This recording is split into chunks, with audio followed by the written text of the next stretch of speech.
សូមជូនរៀងស្នេហ៍ក្រោមដើមពោធិ៍ចា៎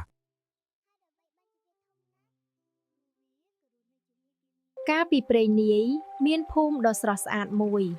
មានវាលស្រែបៃតងនិងដើមត្នោតខ្ពស់ខ្ពស់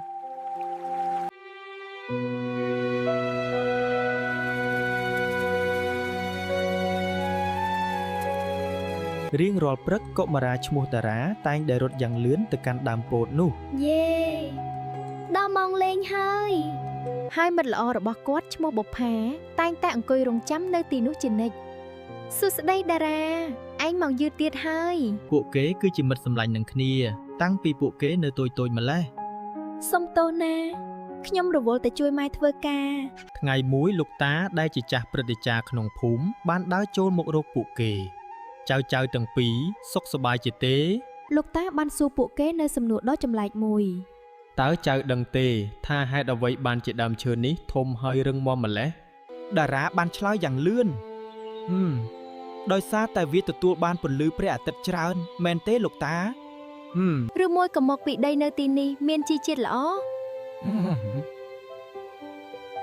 មែនហើយគឺបែបនោះហើយមិនមែនទេចៅវាធំធាត់បានក៏ព្រោះតែក្តីស្រឡាញ់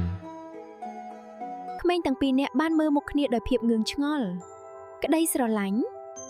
តើដើមឈើចេះស្រឡាញ់យ៉ាងដូចម្ដេចទៅលោកតាកាលពីដើមអ្នកភូមិទាំងអស់បានជួយគ្នាថែរក្សាវាគេស្រោចទឹកនិងការពារវាដោយសាមគ្គីភាពនេះគឺជាគ្រាប់ពូជថ្មីចៅទាំងពីរចង់ដាំវាជាមួយគ្នាទេក្មេងទាំងពីរបានយល់ព្រមហើយពួកគេក៏ចាប់ផ្ដើមជីកដីនៅក្បែរនោះខ្ញុំជាអ្នកជីកដីឯងជាអ្នកដាក់គ្រាប់ពូជចុះណាអូខេទេពួកគេបានដាំគ្រាប់ពូជនោះដោយការយកចិត្តទុកដាក់បំផុតសូមឲ្យឯងឆាប់ធំធាត់ហើយរឹងមាំដូចមិត្តភាពពួកយើងណានៅក្រោមដើមឈើចាស់ពួកគេបានសន្យានឹងគ្នាពួកយើងនឹងនៅទីនេះមើលថែឯងរហូតទៅពេលវេលាចេះតែកន្លងផុតទៅដើមឈើតូចក៏ចាប់ផ្ដើមលូតលាស់ប៉ុន្តែថ្ងៃមួយដំណឹងដ៏ក្រៀមក្រំក៏បានមកដល់បុប្ផាខ្ញុំមានរឿងត្រូវប្រាប់ឯងតារាត្រូវចាក់ចេញពីភូមិដើម្បីទៅរស់នៅទីក្រុងជាមួយឪពុកម្ដាយរបស់គេគ្រួសារខ្ញុំត្រូវទៅនៅទីក្រុងខ្ញុំមិនអាចនៅមើលថែដើមឈើនេះជាមួយឯងទៀតទេតារាបានចាក់ចេញទៅបន្សល់ទុកតែបុប្ផានិងដើមឈើតូចនៅទីនោះសំណាងល្អណាស់តារាខ្ញុំនឹងរងចាំឯងនៅទីនេះទោះបីជាតារាមិននៅក៏ដោយក៏បុប្ផានៅតែមកមើលថែដើមឈើនោះជារៀងរាល់ថ្ងៃខ្ញុំមិនឲ្យឯងស្វិតស្រពោនទេឯងត្រូវតែធំធាត់រដូវឆ្នាំហើយដើមឈើនឹងខ្ញុំក៏ធំដើមឈើនៃមិត្តភាពរបស់ពួកគេឥឡូវនេះបានចាក់ពុះយ៉ាងរឹងមាំទៅក្នុងដីចំណែកឯនៅឯទីក្រុងដ៏សែនឆ្ងាយវិញ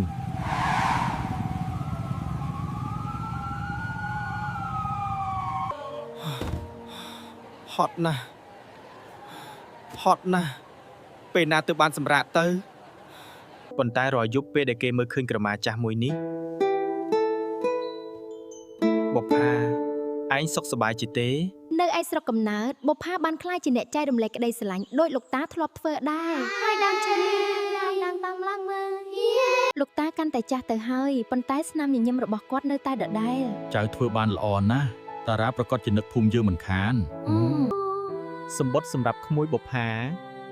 ថ្ងៃមួយមានសម្បត្តិមួយច្បាប់ផ្ញើមកពីទីក្រុង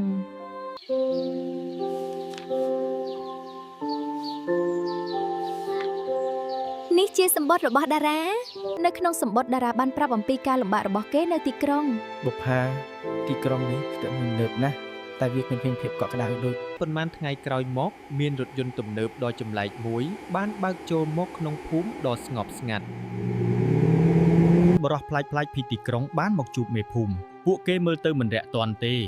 We are here to survey this area for development បុប្ផាបានលួចមើលពួកគេដោយក្តីបារម្ភ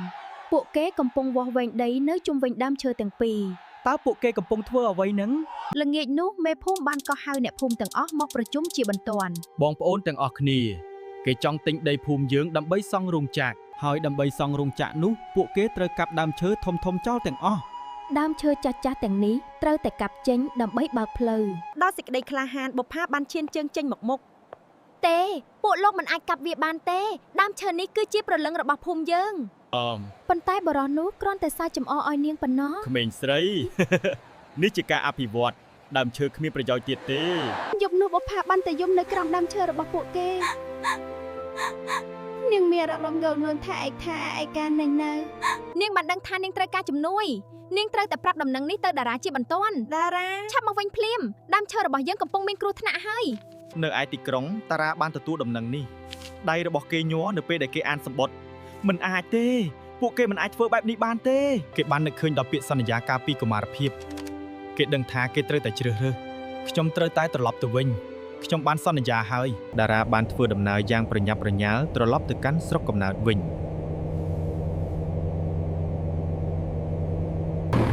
ថយចេញទៅក្មេងស្រី ពួកយើងត្រូវធ្វើការ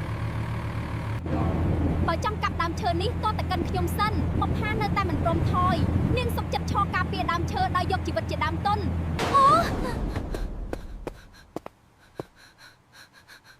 អូ ឯងមិនមែននៅម្នាក់ឯងទេបុប្ផា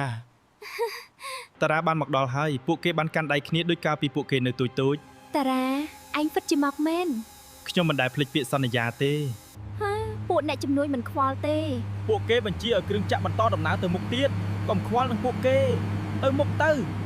ប៉ុន្តែពួកគេមិនមែនមានតែ2នាក់ទេលោកតានិងអ្នកភូមិទាំងអស់បានចេញមកឈប់ភ្លាម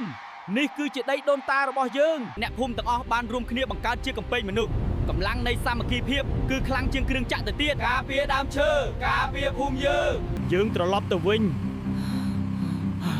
នៅទីនេះរឹងរូសពេកហើយសំឡេងហូរកញ្ជ្រៀវបានលាន់រំពងពេញភូមិពួកគេបានការពារទឹកដីរបស់ពួកគេបានសម្រេចហើយ យូភូមិយើងឈ្នះហើយ បន្ទាប់ពីភាពវឹកវរបានបញ្ចប់ភាពស្ងប់ស្ងាត់ក៏ត្រឡប់មកវិញ អរគុណណាស់តារា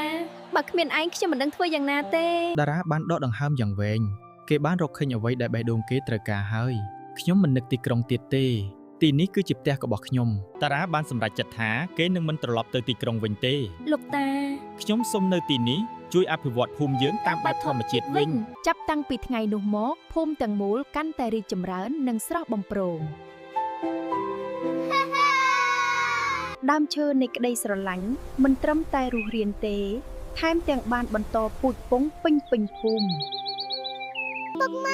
ហេតុអ្វីបានជាដើមឈើនេះធំនំឡេះ ហើយអ្វីបានជាវាធំណាស់